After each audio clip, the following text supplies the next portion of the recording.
Yes, మంచి పేరు వచ్చిందని భావిస్తున్నారా మీరు? అండ్ ముఖ్యంగా నిన్న శ్రీధర్ బాబు గారు ప్రెస్ మీట్ కూడా చూడడం జరిగింది. నిన్న శ్రీధర్ బాబు గారిని ఒకానొక రిపోర్టర్ జర్నలిస్ట్ అడిగారనమాట.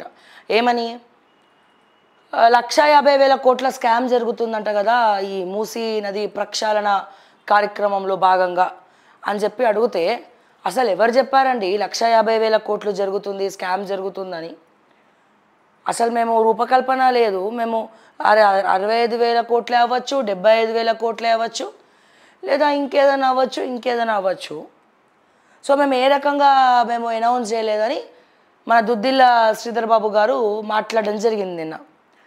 కానీ నేను ఇదే ప్రశ్నని అడుగుతా ఉన్నా, స్వయాన ముఖ్యమంత్రి గారు రేవంత్ రెడ్డి గారు నోటి నుంచే ఆయనే చెప్పారు, దుబాయ్ కంపెనీ నుంచి మేము దుబాయ్ నుంచి 1,50,000 కోట్లు ఇన్వెస్ట్మెంట్ తీసుకొస్తున్నామని చెప్పి, దీని గురించి అసెంబ్లీ సాక్షిగా అసెంబ్లీ బయటికి వచ్చిన తర్వాత చర్చ జరిగిందా లేదా? శ్రీధర్ బాబు గారు ఆత్మ పరిశీలన చేసుకోండి, దయచేసి రిక్వెస్ట్ చేస్తూ ఉన్నా.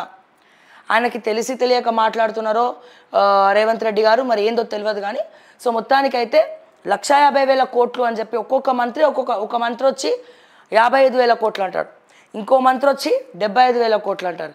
ఏకంగా ముఖ్యమంత్రి వర్యులు రేవంత్ రెడ్డి గారు వచ్చి ఏమంటారు, 1,50,000 కోట్లు దుబాయ్ నుండి ఇన్వెస్ట్మెంట్లను తీసుకొస్తున్నాం, అక్కడ అప్పు చేస్తున్నాం అని చెప్పి మాట్లాడుతూ ఉన్నారు. ముఖ్యమంత్రి గారు చెప్పింది నమ్మాలా, శ్రీధర్ బాబు గారు చెప్పింది నమ్మాలా, మిగిలిన మంత్రులు చెప్పింది నమ్మాలా?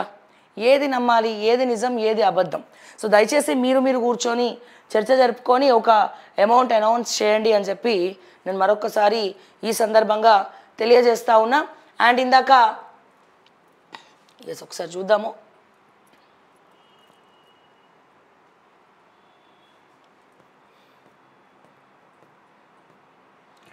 ఎస్,